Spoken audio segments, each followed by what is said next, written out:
todos que estão nos assistindo. Bem-vindos ao nosso primeiro encontro Conitec em Evidências de 2017.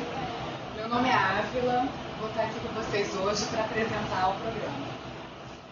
Bom, para aqueles que estão assistindo pela primeira vez o programa, o Conitec em Evidências ele tem como finalidade apresentar e aprofundar temas relacionados à gestão e à avaliação de tecnologias em saúde.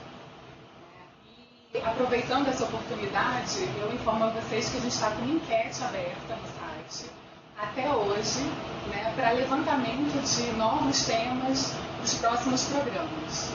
Então, eu convido vocês a participarem da enquete assim que terminar o nosso programa de hoje. Bom, a gente está agora conectado com a gente por meio de videoconferência. O pessoal do INCOR, de São Paulo, e também o pessoal do Hospital Universitário Getúlio Vargas, da UFAM. Olá a todos, obrigada pela participação. Bom, o tema do nosso encontro de hoje é a qualidade das evidências nas decisões da Conitec. E quem nos brindará com essa apresentação será o Dr. Ivan Ricardo Zimmermann. O Ivan ele é farmacêutico formado pela Universidade Federal de Santa Catarina, possui MBA em Economia da Saúde e doutorado em Ciências da Saúde pela Universidade de Brasília. Ele atualmente trabalha no Departamento de Gestão e Incorporação de Tecnologias em Saúde, do Ministério da Saúde, como analista de políticas sociais e integra a equipe de farmacoeconomia. O Ivan também atua como pesquisador no Laboratório de Saúde baseado em evidências e comunicação científicas do ONB. Então, Ivan, você terá 40 minutos para fazer a sua apresentação e, posteriormente, nós teremos 20 minutos para perguntas e respostas, comentários. Lembrando, uma última questão, lembrando que as perguntas podem ser enviadas pelo e-mail conitec.evidencia@saude.gov.br. Perfeito. Cronometrando aqui já. Bom, obrigado, Ávila, obrigado, Tarsila, e também por proporcionar essa iniciativa aqui do Conitec em Evidência. Hoje a minha chefe está aqui do lado, não posso falar besteira. Então, eu posso levar uma puxão de orelha aqui se eu sair da linha. Bom, hoje o tema está até um pouco ligado com outra discussão que eu trouxe aqui no ano passado, que foi sobre os nossos relatórios, que são essencialmente baseados em evidências, não só clínicas, como econômicas. Então a gente vai conversar um pouquinho junto com essa discussão. Oi? Todo mundo ouvindo bem aí? Ok. Então, pode colocar no slide. O tema de hoje que é a qualidade das evidências nas recomendações da Conitec. É um título que, ao longo da discussão, vocês vão perceber que é bem audacioso. Na verdade, o trabalho em si foi bem mais limitado. A gente não tem suporte para esse título tão geral. Mas a gente discute sobre isso na hora que eu for falar um pouquinho mais das limitações do trabalho. Então, só retornando o nosso grande avanço, desde a CITEC, caminhando aí pela Lei 12.401 até o que nós temos hoje como a Comissão Nacional de Incorporação de Tecnologias no SUS, foi um grande ganho, de certa forma, da institucionalização realmente da ATS como loteador das decisões e recomendações de incorporação de tecnologias de saúde no SUS. Criando a Comissão Nacional de Incorporação de Tecnologias no SUS, a Conitec, a gente saiu de um modelo, pode passar, que de certa forma já era implementado pela comissão anterior, que é de Incorporação de Tecnologias do Ministério da Saúde, a CITEC, porém com grandes ganhos, ampliação de participação de vários atores, e o que eu ressaltei bastante naquela nossa discussão sobre os nossos relatórios, é a relação da transparência e da participação. Então, hoje nós temos uma evolução nessa parte do material que dá suporte às recomendações. E, sobretudo, a gente tem discutido e caminhado numa evolução consolidação cada vez maior do modelo metodológico, bastante validado na construção desse relatório, que é a nossa discussão de hoje. Então, resgatando a partir de todo esse marco legal e essa evolução, a gente tem a avaliação de tecnologia de saúde como norteador dessas recomendações. E nessa visão ampla, não só naquela visão mais restrita da medicina baseada em evidências, mas a visão ampla da ATS, que considera inclusive questões relacionadas à implementação, questão logística, entre outros pontos que realmente vão efetivar a oferta da tecnologia após a sua recomendação. Bom, nessa questão de avaliação, tanto das evidências econômicas espalhadas anualmente em cima de diretrizes metodológicas. Hoje a gente tem uma ampla gama de diretrizes já bem estabelecidas que a Qualitec tem se baseado na elaboração das suas recomendações. Eu destaco aqui na discussão de hoje essa vermelha, que é a diretriz de avaliação da qualidade pelo sistema GRADE. E é justamente esse sistema que propiciou o trabalho que a gente discute aqui. Então, resgatando um pouco, o GRADE foi uma inovação por vários pontos, mas ele foi o primeiro sistema que, de fato, dividiu, fez essa cisão entre o que é nível de evidência, o nível de qualidade e força de recomendação. Além da flexibilidade entre os níveis de evidência, os níveis de qualidade. O ensaio randomizado nem sempre será uma evidência de alta qualidade e nem sempre estudos observacionais serão evidências de baixa qualidade. A gente tem essa flexibilidade, mas pode ficar essa discussão mais aprofundada, fica um tema aí para outro dia. Mas o que eu quero resgatar é que existe essa possibilidade de conversa não tão truncada entre a força de recomendação, coloquei aqui até como grau de recomendação, mas o GRADE trata isso como força, e o nível de evidência. É possível, por meio do sistema GRADE, você ter evidência, você ter recomendações com grande força, recomendações com alto grau de recomendação, mesmo baseado em evidências de baixa qualidade. Assim como é possível você ter recomendações fracas, com baixo grau de recomendação, mesmo baseado em evidências de alta qualidade, grandes ensaios clínicos randomizados, bem delineados, e assim por diante. E essa força de recomendação depende de outros fatores que não só a qualidade da evidência, como os valores e preferências dos pacientes, a sua aceitação, a sua implementação, o balanço geral, de certa forma, entre as vantagens e desvantagens do uso dessa tecnologia, além dos recursos. No último ponto, a gente também considera no grau de recomendação. Então, existe essa possibilidade. Evidência baixa, recomendação forte. Evidência alta, recomendação fraca. Porém, passar o ponto, isso se torna um problema quando ele começa a ser frequente. Não é porque existe essa possibilidade que ela deve ser a regra. A gente ter sempre recomendações fortes baseadas em evidência de baixa qualidade. E o nosso estudo partiu, de certa forma, de uma denúncia. Uma denúncia feita aí pelos idealizadores da medicina baseada em evidências e do próprio sistema GRADE, ressaltando aí o Gordon Guyatt, Roger Schuneman, entre outros pesquisadores. Como o título já aponta nesse artigo de 2015, mas já finalizado ali em 2014, ele denunciava que as recomendações da Organização Mundial da Saúde, mesmo que fortes, eram comumente baseadas em estudos de baixa qualidade e, além disso, eram frequentemente inconsistentes. E isso foi uma conclusão baseada no estudo, uma avaliação metodológica das diretrizes. Esse grupo avaliou as diretrizes da Organização Mundial da Saúde que adotaram o método GRADE como seu método de avaliação da qualidade das evidências, publicadas entre 2007 e 2012. O resultado dessa avaliação, pode passar o próximo slide? Desculpa. Provavelmente vai ser difícil interpretar aqui esse slide, mas ele basicamente traz os 5 paradigmas onde é possível você ter recomendações fortes, mesmo que baseadas em evidência de baixa qualidade. O primeiro ponto são situações que ameaçam de fato a vida, onde você, mesmo baseado em evidências de baixa qualidade, tem um potencial benefício enorme. você tem uma tecnologia que de fato pode salvar uma vida.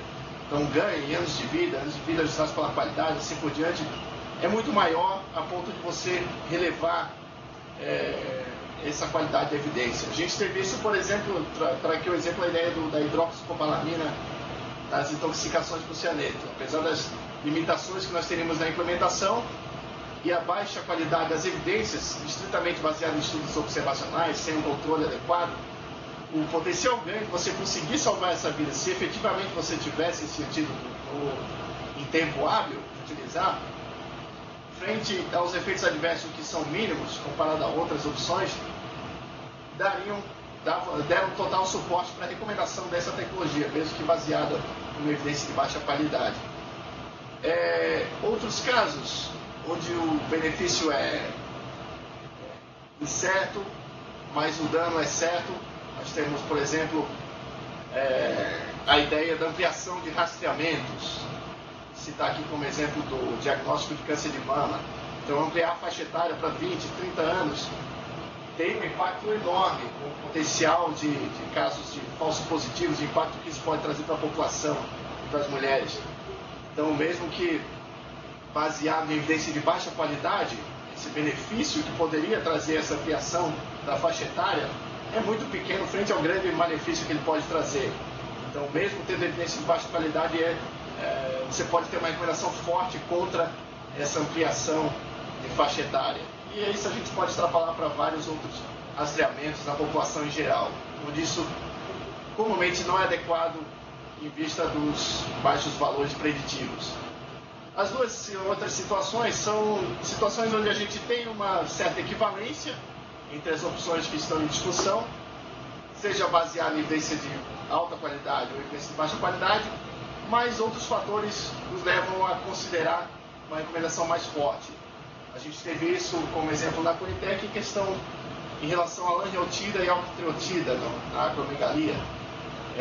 As evidências de equivalência entre os dois tratamentos eram muito baixas. Nós não tínhamos estudos de comparação direta que demonstrassem que essas opções eram equivalentes.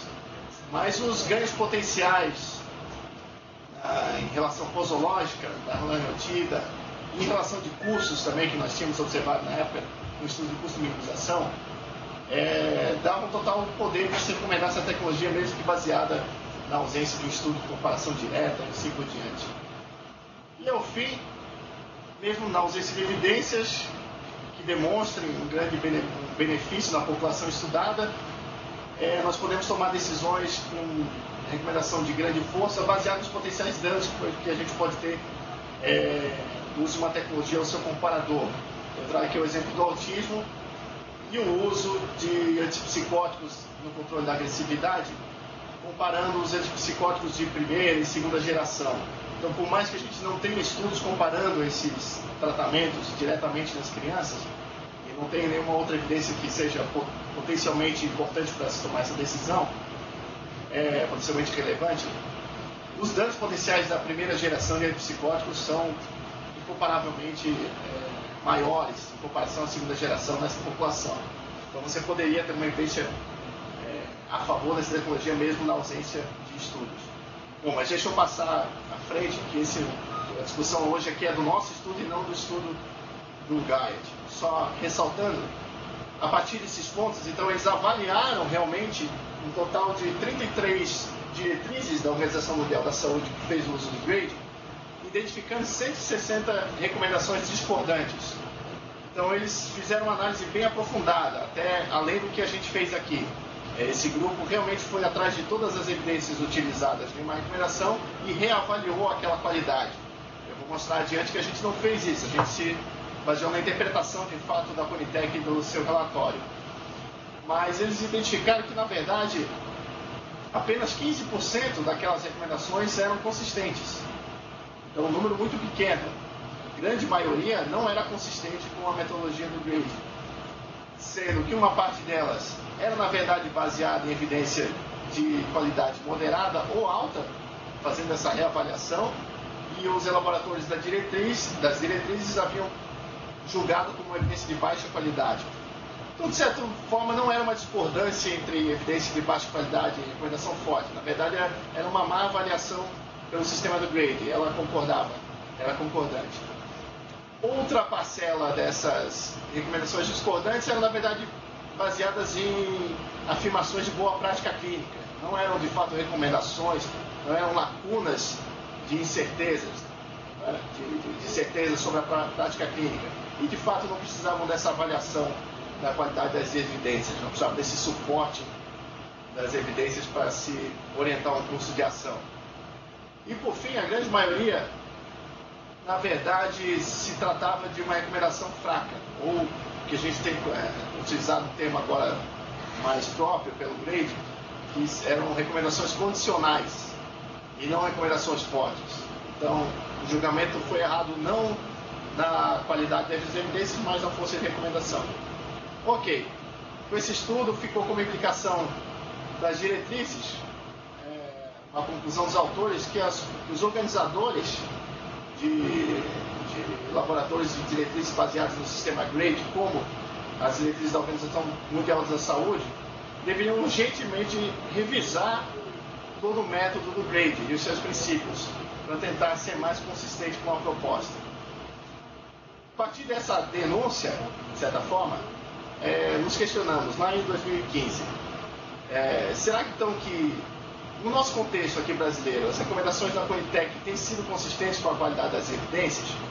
E essa foi a formulação da nossa hipótese para o estudo, que foi posteriormente publicado na revista de Gestão e Saúde, e uma edição temática toda da Conitec. Eu recomendo, quem ainda não teve acesso, o nosso portal online tem o link, né, para essa revista na biblioteca virtual no menu esquerdo, e vários temas são levantados e discutidos em relação à Conitec e a sua experiência aí até 2015.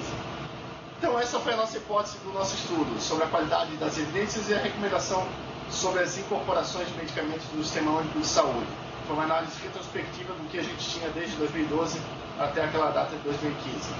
Então participamos aqui a nossa equipe técnica, junto com nossas supervisoras, Vânia e Clarice, Vânia Canuto Santos e Clarice Alegre Petramari, na discussão desse tema, mas desde o primeiro momento a gente deixou claro, a gente não quer escrever um artigo de opinião, isso aqui não é uma conversa, a gente quer buscar um método e tentar identificar se essa consistência existe, e fazer isso de forma reprodutível, para que toda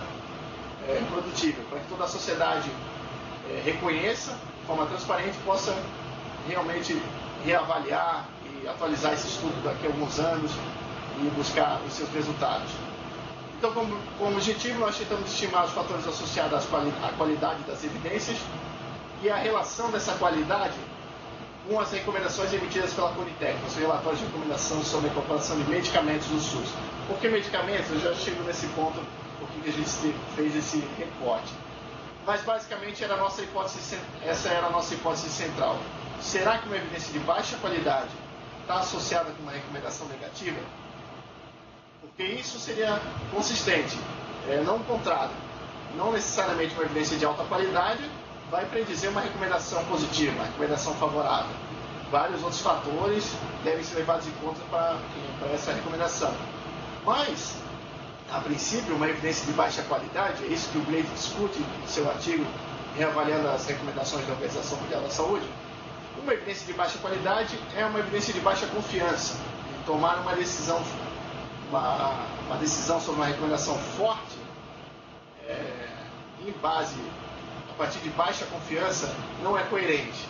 A gente queria saber se essa coerência existia na Conitec.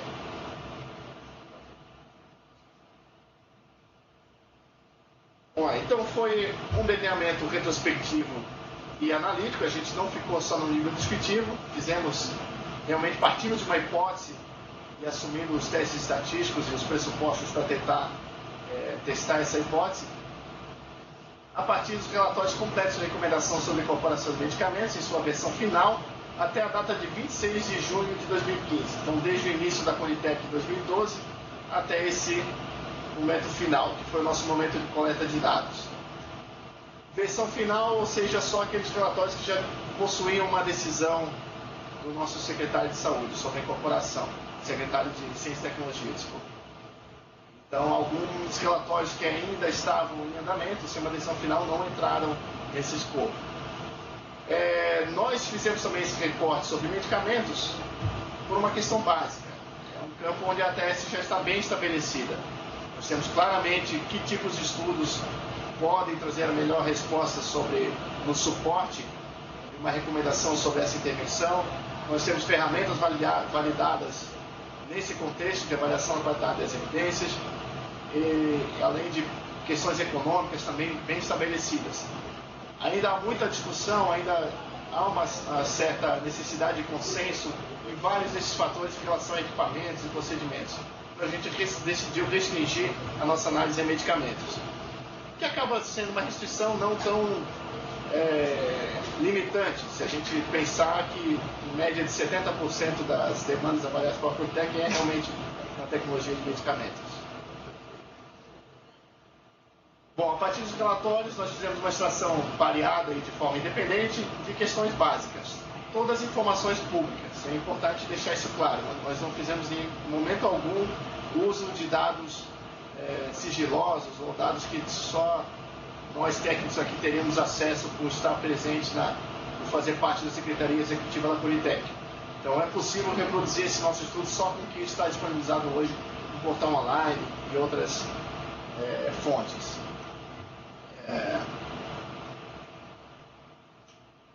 Então, questões básicas do ano do relatório, questões descritivas da origem da demanda, se era interna ou externa. Consideramos interna não só demandas do Ministério, como demandas pautadas por secretarias estaduais e municipais de saúde, a tecnologia avaliada ou combinações, a doença ou agravo para o qual estava sendo pautada. Avaliamos a necessidade de buscas complementares, isso é só uma questão de necessidade de complementação no relatório, quando foi uma demanda externa, e a gente queria ver se isso tinha alguma associação ou não com a qualidade das evidências. Acabou que no final, eu já adianto o resultado, isso não teve impacto algum. A evidência disponível sendo classificada em revisões temáticas, ensaios clínicos randomizados, estudos observacionais controlados e não controlados. Então, essas grandes classes gerais foram utilizadas na identificação da evidência disponível, que estava incluída em cada relatório.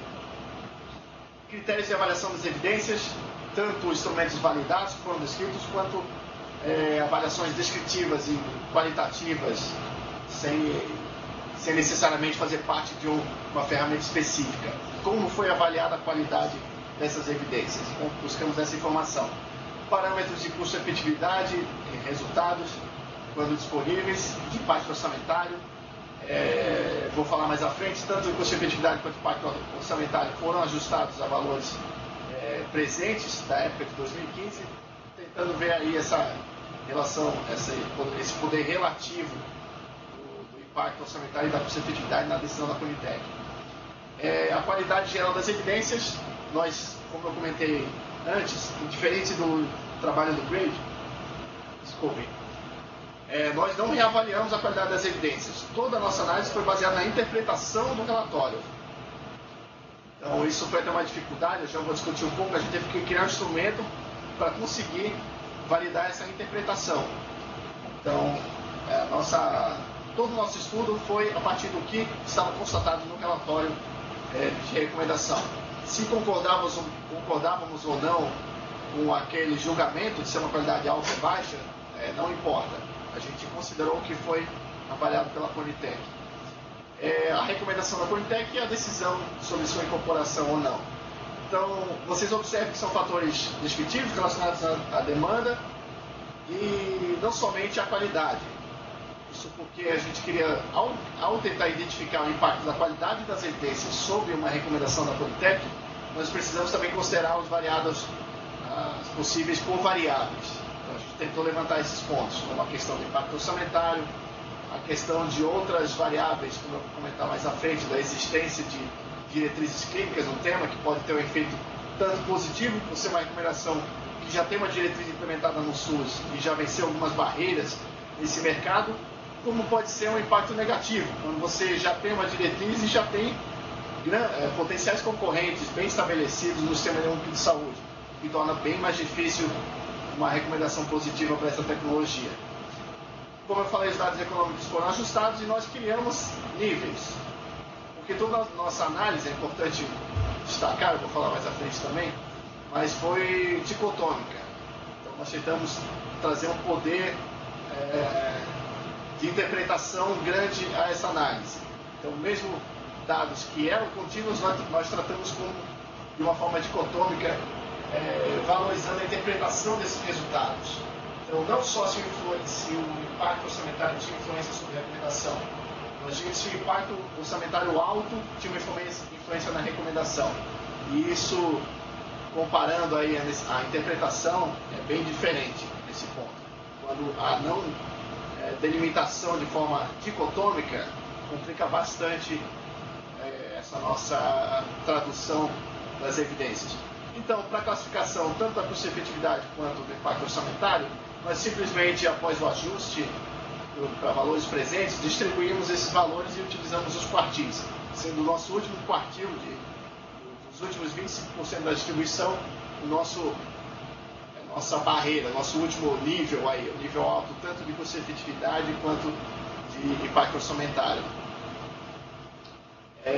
Esse nível alto para custo-efetividade é até ambíguo, né? Não é que ele seja altamente custo-efetivo, mas tem uma razão de custo-efetividade incremental muito alta. Para identificar as situações de baixa qualidade, nós tivemos um problema, como eu havia comentado. A gente não tinha ainda, ao longo dessa análise retrospectiva, dos relatórios desde 2012 a 2015, uma padronização, tanto de instrumentos quanto do julgamento da qualidade da evidência.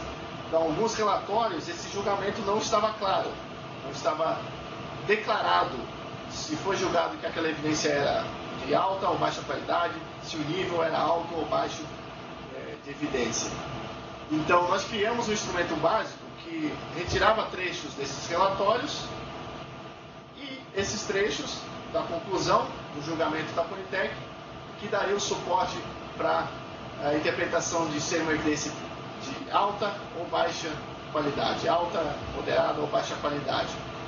Então, esse instrumento, a partir das várias interpretações, foi primariamente validado aqui em parceria com o Laboratório de Pesquisa de Saúde baseada em evidências da UNB, e até outros pesquisadores vinculados, soltando aí a participação da Thaís Galvão, por exemplo, que hoje é professora da Unicamp, que fizeram uma validação inicial. Então, a partir dessa validação inicial, a gente pôde ver os problemas de interpretação do instrumento e se ele podia funcionar adequadamente. Ajustado o texto, formatado, esse instrumento foi a base de uma avaliação de 3 envolvidos no projeto, considerando-se o nível alto ou baixo de qualidade da evidência, a partir de pelo menos 2 avaliações concordantes. E para a confiabilidade desse instrumento, nós utilizamos o grau de concordância interobservador pelo método de capa, avaliando aí os valores de concordância e até os testes de hipótese para sua significância. Bom, outras variáveis não foram extraídas diretamente do relatório, mas construídas a partir deles, como, por exemplo, a existência de genéricos ou não, ou seja, múltiplos produtores de uma tecnologia, que diretamente nos dariam a informação se existe um monopólio daquela tecnologia. Isso provavelmente pode ter, na nossa percepção até aquele momento, com certeza seria algum impacto aí para a decisão da Politec. Existência de diretrizes existências foi não extraída diretamente do relatório, às vezes essa informação até constava no relatório, mas nós fizemos consultas às bases de dados do Ministério da Saúde e portais que traziam as variadas diretrizes, guias e protocolos do Ministério da Saúde vigentes à época da incorporação. Sempre lembrando que havia esse recorte. Se uma diretriz foi publicada depois da incorporação daquela tecnologia, o que comumente acontece, não era considerado. Porque a gente queria ver justamente aquele impacto, se haver uma diretriz ou não tinha alguma influência na recomendação a favor ou contra a tecnologia. Presença na Relação Nacional de Medicamentos Essenciais, no ano de elaboração do relatório, que também poderia ter um impacto importante, por já fazer parte da Política Nacional de Assistência Farmacêutica. E outra informação importante era se aquela condição era uma condição rara, uma doença rara. E a gente usou como proxy para isso ser uma indicação para medicamento órfão. A partir aí da base de dados Orphanet. Então a gente fez também essa pesquisa para cada tecnologia. Bom, basicamente, a análise estatística, nós criamos 2 modelos. O primeiro bivariado, que tentou identificar os possíveis fatores associados tanto com a qualidade baixa da evidência, quanto com uma recomendação negativa. Então, para isso, a gente utilizou o Q² e o teste exato de Fisher quando o valor esperado era menor que 5, recomendação bastante aí validada pela literatura, assumindo um nível de significância de 5%. A força dessas associações foi interpretada por meio do coeficiente de contingência, tendo aí como valor de corte uma associação fraca até o nível de 0,3, o coeficiente de contingência.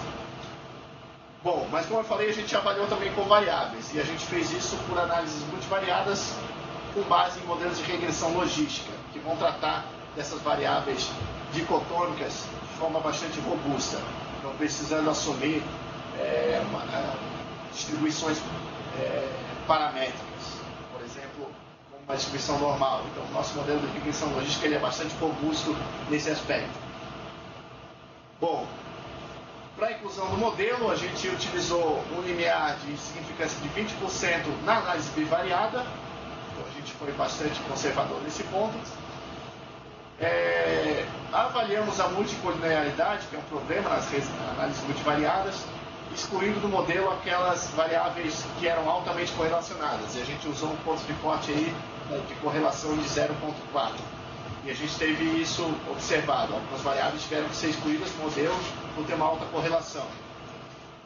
E isso é um problema no modelo multivariado. A gente viu a qualidade do ajuste dele pelo teste de Rosmer e Lemchel, que basicamente vê se o valor predito pelo modelo se afasta muito daquele observado. A gente consegue ver isso estatisticamente. E ao final os resultados foram expressos como razões de chance, ou o melhor termo seria realmente o odds ratio ajustado.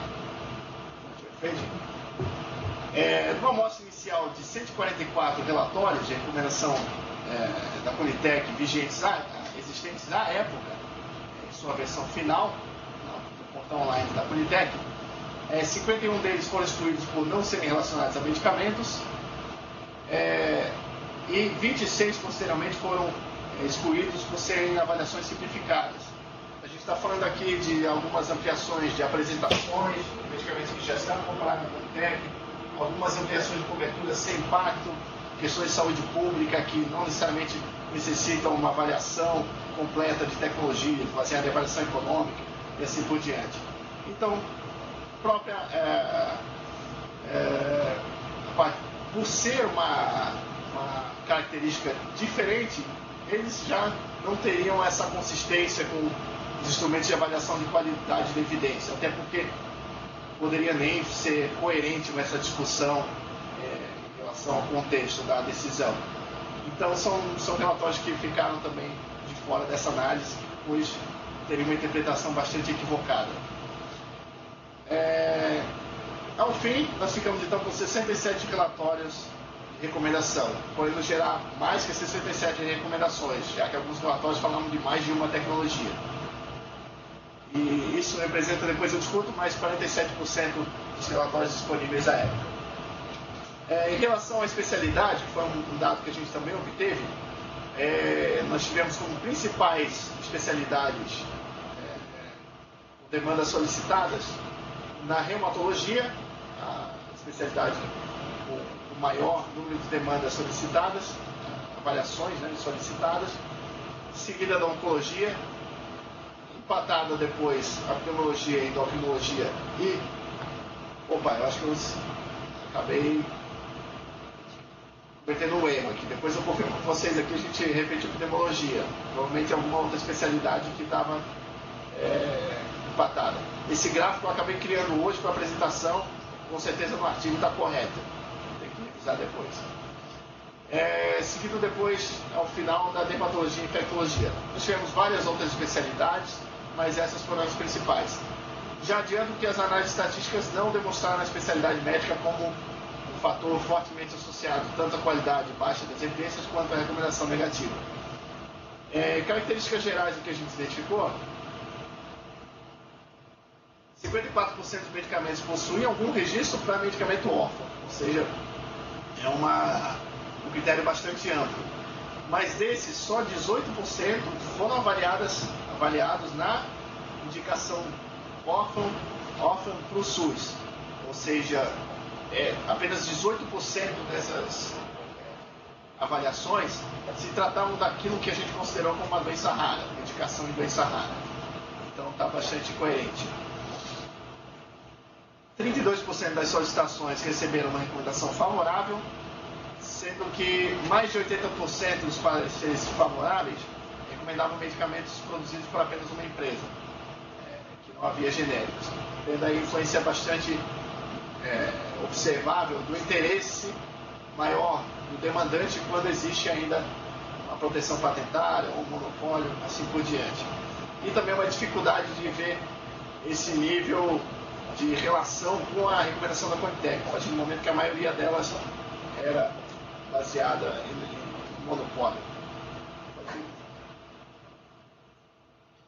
Bom, em relação à distribuição anual das decisões, nós tivemos alguma variação, sobretudo nos primeiros anos, onde começamos com uma decisão de incorporar majoritária em 2012, mas depois com uma inversão importante em 2013. Essa tendência se seguiu nos próximos anos, mas como é claramente observado, essa não é uma tendência passível de uma regressão adequada, assumindo valores temporais. Não é plausível, não há plausibilidade em assumir que existe uma tendência de relação entre ano e a decisão da Conitec.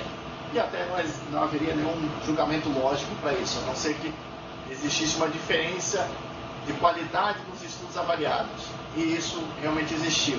Então, quem sabe, nos anos iniciais a gente não tinha tão consistente essa construção da avaliação das evidências baseada em evidência de alta qualidade e assim por diante.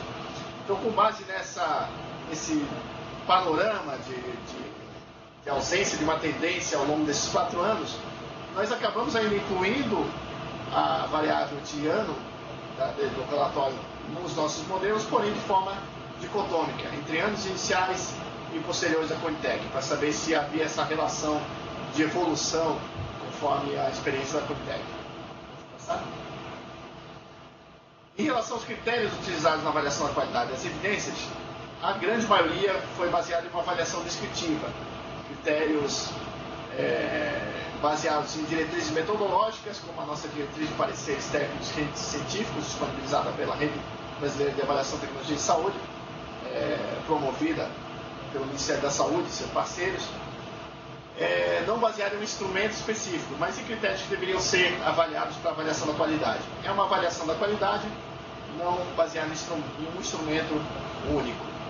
Posteriormente, o primeiro sistema que apareceu bastante, com 24% das avaliações, foi o sistema de Oxford, o Centro de Medicina Baseada em Evidências de Oxford, que é o nosso nível de evidência mais difundido. Até hoje ainda acredito que seja o nível mais conhecido na área de avaliação de tecnologia de saúde e até de medicina baseada em evidências.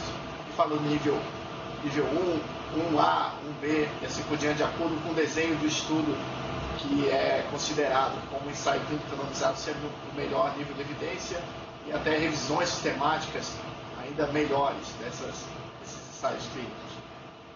E depois uma parcela bem menor, baseada em instrumentos construídos com esse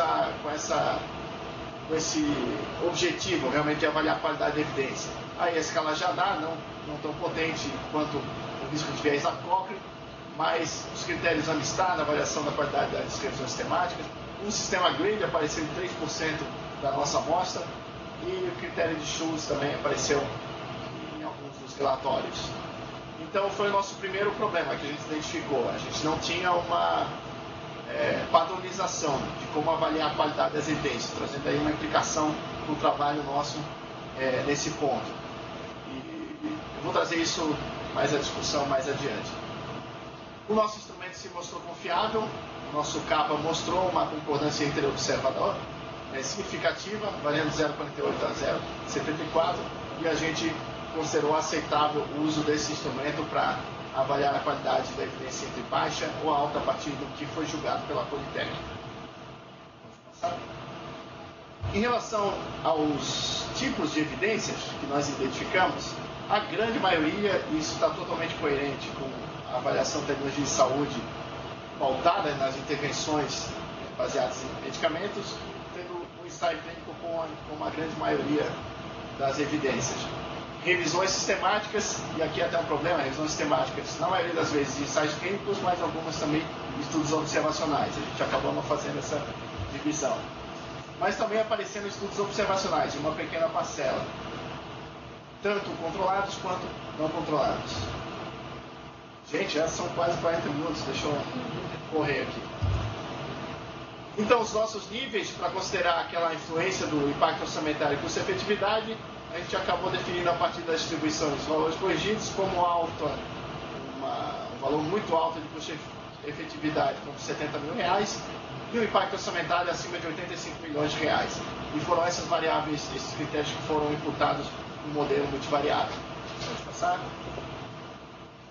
Bom, primeiro ponto, análise bivariada da associação com a qualidade das evidências baixas. A gente identificou o primeiro fator, que era a doença rara. E isso está totalmente coerente com a escassez de evidências que a gente encontra aí nesse contexto das doenças raras. Nós não temos grandes ensaios clínicos, grandes amostras e com boa metodologia. Identificamos também um fator que depois acabou perdendo significância e até sua plausibilidade no modelo multivariável, que era o fato de ser uma demanda externa ou não. Os outros fatores não tiveram associações significativas, tanto a busca complementar quanto a existência ou não de monopólio com a qualidade das evidências. Então a doença rara foi o grande fator, o grande achado nesse ponto. O coeficiente de contingência não discutiu, mas todos foram associações fracas, o que é coerente com uma avaliação baseada em multicritérios, né? Não é um critério que vai predizer totalmente se a evidência é de baixa qualidade ou não. Sobre a relação de uma recomendação negativa da Politec, encontramos alguns fatores que estavam associados. O importante achado foi aqui a qualidade baixa das evidências, acho que pode passar para demarcar, que teve significância com uma recomendação negativa da Politec. Outro ponto foi quase aí no limiar de 0,5, mas no limiar de 0,20 para entrar no nosso modelo, um impacto orçamentário alto. Ele estava associado com uma recomendação negativa, ou seja, ter um grande impacto não dava conforto para a Politec recomendar uma tecnologia. E por último, a gente também inclui no modelo a existência ou não de uma diretriz vigente. Ter uma diretriz vigente trazia, de certa forma, uma barreira para a entrada dessa tecnologia. Com certeza pela existência dos vários competidores já estabelecidos no sistema. Pode ir adiante. E por fim, a partir dessas variáveis que tiveram significância nos modelos bivariados, a gente construiu o nosso modelo de regressão logística, que ao final identificou sim, de forma consistente, a qualidade baixa das evidências como um fator associado a uma recomendação negativa da Politec. Uma chance pontual aí de 4 vezes. Ou seja, a evidência ser de baixa qualidade estava associada em uma magnitude de 4 vezes mais com uma recomendação negativa da Politec. A variável da tendência temporal não se mostrou mais significativa, assim como o impacto orçamentário alto e a existência ou não de uma diretriz vigente. Uma quase significância da diretriz, mas as demais ajustadas. Pode ir adiante. Discussão, eu acho que eu já falei bastante aqui, deixa eu só pontuar que de forma descritiva, os achados em relação ao tipo de evidência são consistentes com a própria avaliação de tecnologia de saúde, sendo que apenas 6% dos estudos incluídos foram de estudos observacionais não controlados. Esses estudos podem sim ser uma fonte de evidência para a recomendação de saúde, mas seria um problema se eles fossem a regra e não a exceção. Então, a qualidade dos relatórios que avaliaram indicações, a qualidade das evidências que avaliaram medicamentos indicados em uma condição rara, também está coerente com a pesquisa clínica nesse campo e as suas diferenças metodológicas, particularidades. O fator de destaque é que eu já discuti aqui, a gente não viu a observação não pôde observar um instrumento padrão nos relatórios, e isso pode ser um consenso a ser buscado pela Politec. Pode ir adiante. Isso basicamente segue um padrão da ETS no mundo inteiro, sendo que a gente tem uma das revisões temáticas que a gente incluiu na nossa discussão, apontou a existência de 120 instrumentos diferentes. Então, qual deles adotar, qual o melhor, é uma discussão bastante ampla e com necessidade aí da busca de consenso. Vamos adiante. Como resultado, a gente conseguiu concluir que sim, as recomendações da Conitec tinham consistência entre a relação da qualidade baixa da evidência e uma recomendação negativa. A Conitec, de fato, não se sentia confortável, a partir dos nossos resultados, observa-se isso, em recomendar favoravelmente uma tecnologia a partir de evidências de baixa qualidade. E essa relação da qualidade baixa das evidências se manteve significativa mesmo após o ajuste de variáveis, de covariáveis, como o impacto orçamentário e a existência de diretrizes clínicas. Como fortalezas ponto importante, o estudo deu aqui fortes evidências negando uma hipótese, que às vezes é aventada, de que a Conitec só faz recomendações em tecnologias que têm um baixo gasto incremental. Ou seja, existia inicialmente essa associação, mas após o ajuste das multivariadas, na análise multivariada, ela perdeu a sua significância. Existindo, quem sabe, essa associação, porém ela é muito mais fraca do que a própria qualidade das evidências. Então, a qualidade das evidências é um fator muito mais importante na decisão da Conitec do que essa tecnologia custar mais ou não. Não é um fator impeditivo. Tem influência, mas não é impeditivo de uma recomendação. Pode ir à frente.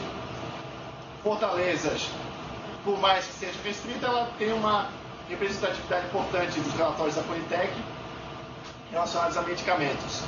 Foi um trabalho que eu, fazendo aqui a defesa da nossa equipe, seguiu um certo rigor metodológico durante todo o processo, desde a seleção, extração, e foi totalmente baseado em dados públicos podendo ser reproduzido.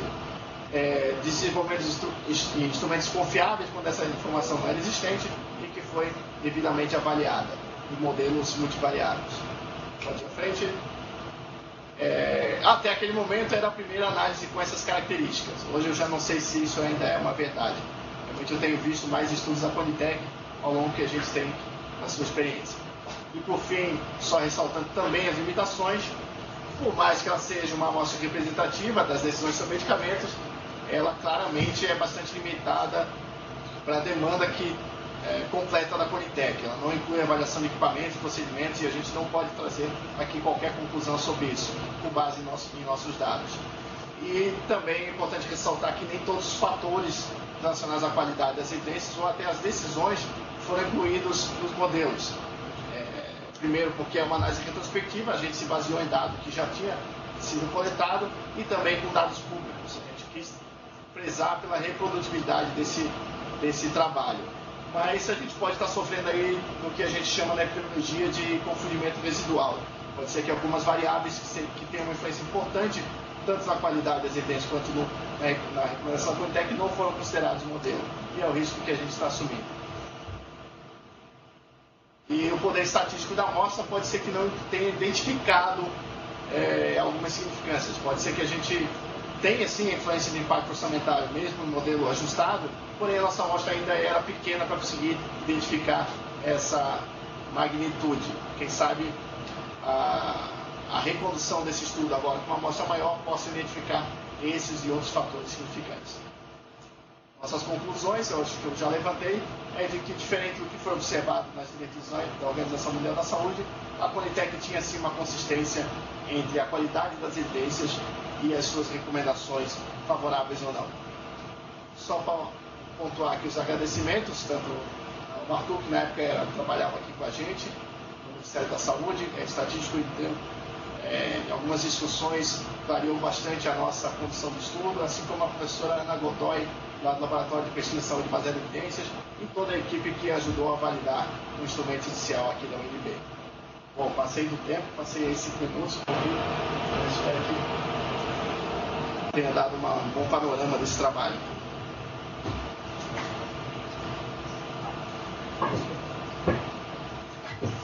Obrigada, Ivan, pela excelente apresentação.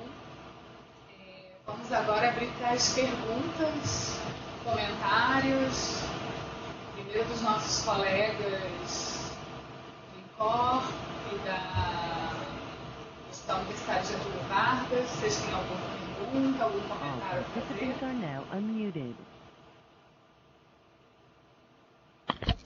Só tem som aqui nas zonas.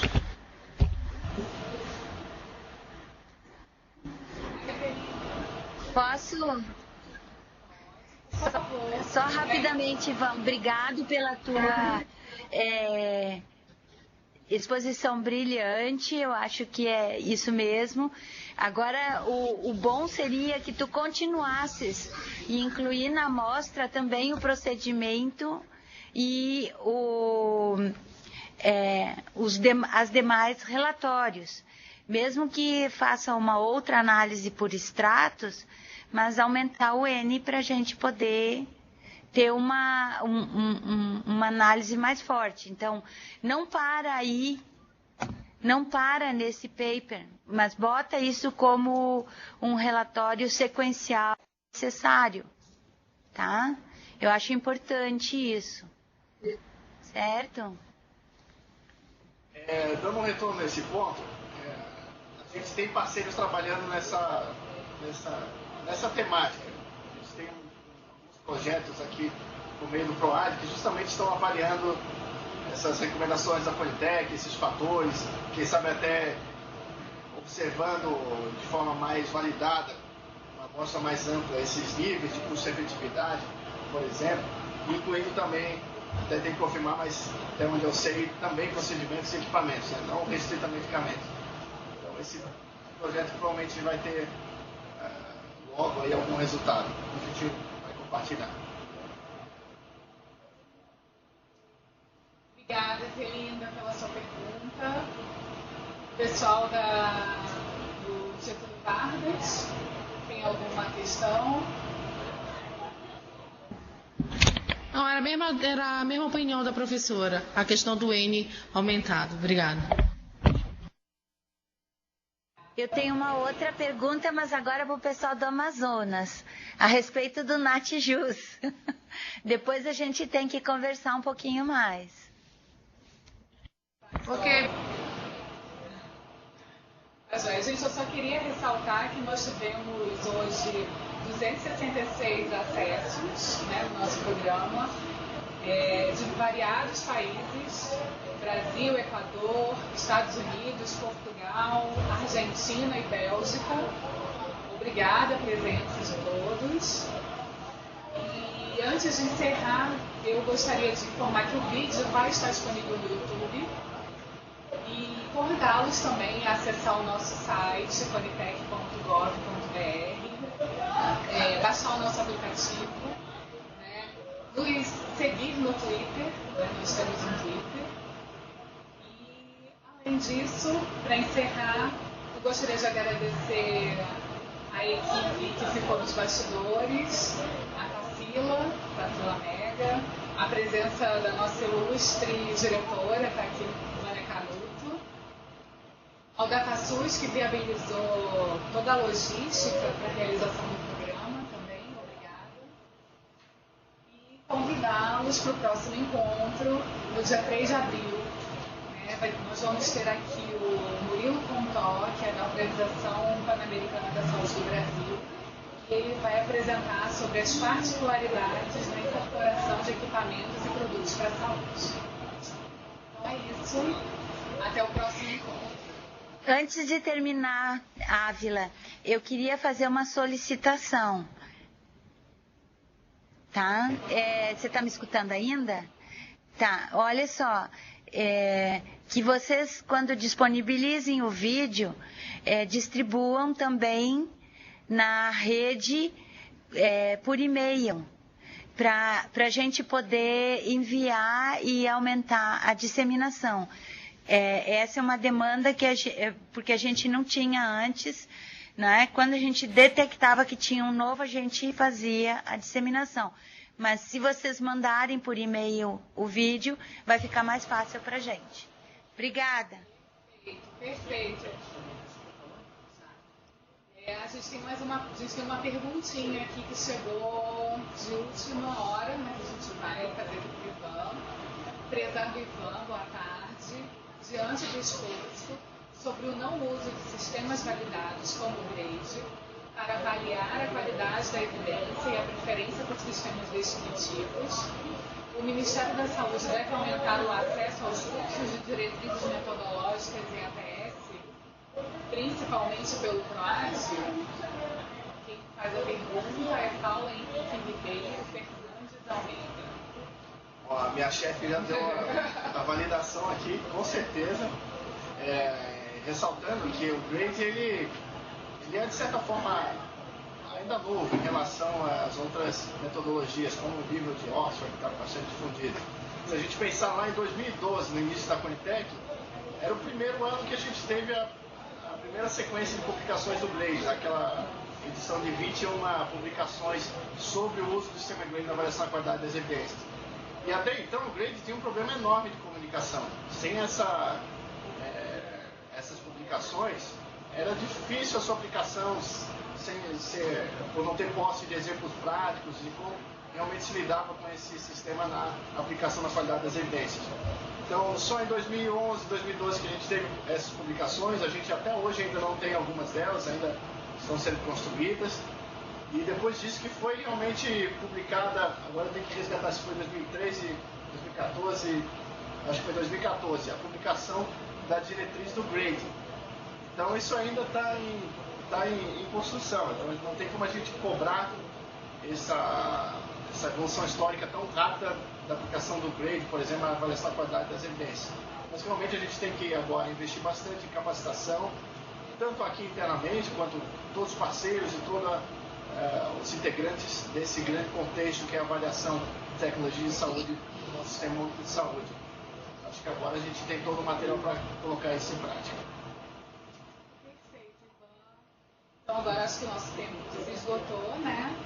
Agradeço novamente a todos que estiveram presentes e aguardo vocês no nosso próximo encontro. Até lá.